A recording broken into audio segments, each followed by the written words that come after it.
particular issue makes me very reluctant to stay on Long Island, because why is this happening? And so I think for me, part of the reason that I would consider not staying, and I think that if other young people knew that statistic, they would probably reconsider coming here, because we clearly don't have a healthy environment. And I think that improving our water infrastructure, improving the health of our coastal communities is one of the biggest issues that we have to face right now.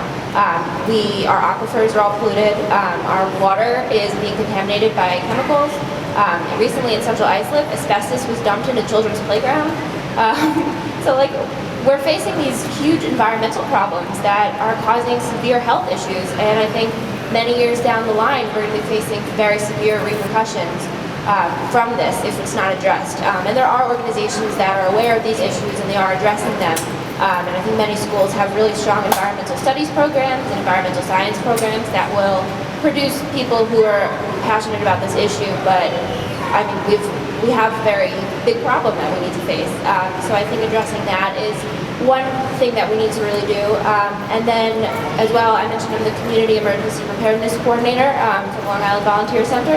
So I work a lot with communities, and I think that college for many people is the best time of their life. And it's because, in my opinion, you're in a community and you have a group of friends that you're with all the time, and you have the student groups that you're involved with, the academic major that you're involved with, and you have this whole connection of communities that you have a support system, you always have people to hang out with, and people you can talk to, people you can learn from. And I think when you leave, the hardest thing to find is those communities. And if we're creating downtown areas with things for young people to do, and creating communities for people to live in, housing that attracts young people, to create these spaces that develop communities, I think that that will bring people to Long Island and make kids want to stay, make young people want to stay. Working with the communities that I do in Long Island, the groups that really I think are the strongest are the ones that are able to create connections within their community and create small communities within a larger community, and really kind of communicate with each other and do events with each other and collaborate.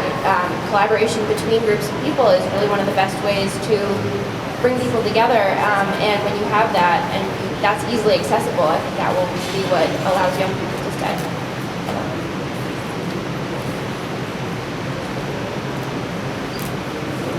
So just looking at it from a recreation perspective, I started thinking about what Long Island has to offer as of right now and how we can build on that.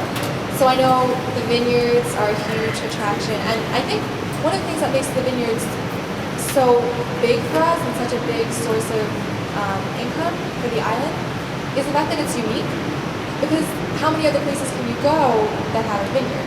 And I started thinking, kind of expanding that out, there's so many places on Long Island that have really great, unique businesses, recreation opportunities to offer. Like I know Patchogue now, they've been doing their downtown revitalization project for a little while now, and there's been such a huge change. And there's that meatball place that just opened, and that's had a huge support base. And there have been a lot of other small, really unique, almost if you want to call them mom and pop type shops that have popped up, and that's what draws people to Patchogue. I'm not going to go to Patchogue to go to a Starbucks when I can get one right around the corner for me. And I think on a larger scale, people aren't going to come to Long Island or want to stay on Long Island if we have nothing unique to offer. So I think having a lot more small businesses, and when I say businesses, I don't just mean stores, I mean, restaurants and recreation opportunities as a whole, I think that's going to be a huge asset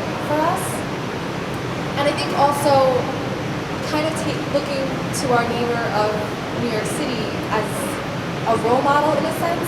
People come from all over the world to go to New York, and one of the main draws there is the diversity. You can go in Times Square and hear 12 different languages being spoken.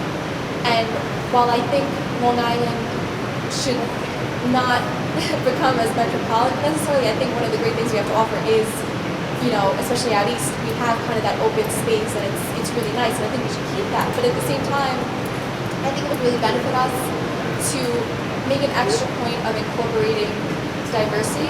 I don't think we should be afraid, not that we're afraid, but I think we should make more of a point of developing cultural centers, and not necessarily cultural centers in the sense of, an art gallery, but cultural centers that deal with the food and art and music of a particular culture that we have here on Long Island. And I think aside from making then the places that we live more unique and more attractive, I think it's also going to make them more attractive in the sense that people are going to feel more welcome.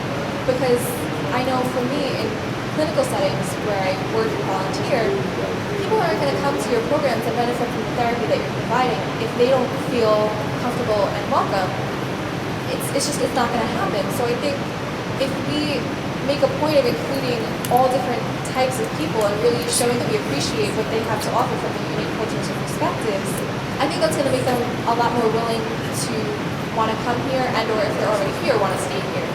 So I think that's something that we can do that kind of, it's on a small scale, you just open 1 or 2 shops or cultural centers, but then it has such a huge impact, and I think we can really benefit from that as an island as a whole.